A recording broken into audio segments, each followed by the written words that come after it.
A new bill forcing tougher gun laws will be introduced today. The bill creates harsher punishments for those carrying illegal firearms in the city. Yeah, it'll be introduced at the City Council meeting tonight. If it passes, it could go into effect as early as September. ABC 2's Chanel Pearman is live from City Hall this morning. Chanel, what are city leaders saying about this new proposal?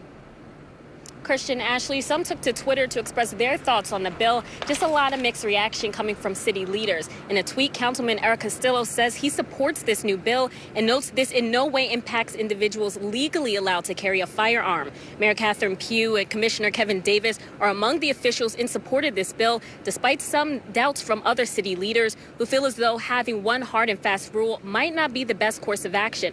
This new bill creates harsher punishments for carrying an illegal handgun within 100 yards of schools, churches, parks, and other public areas. If arrested and convicted, the penalty is $1,000 and a year in jail. It will also not include the possibility of probation before judgment or parole. Now, tonight's City Council meeting is set for 5 tonight, and it will go straight to committee. Well, it's expected to go straight to committee first thing Tuesday morning. Ashley, Christian.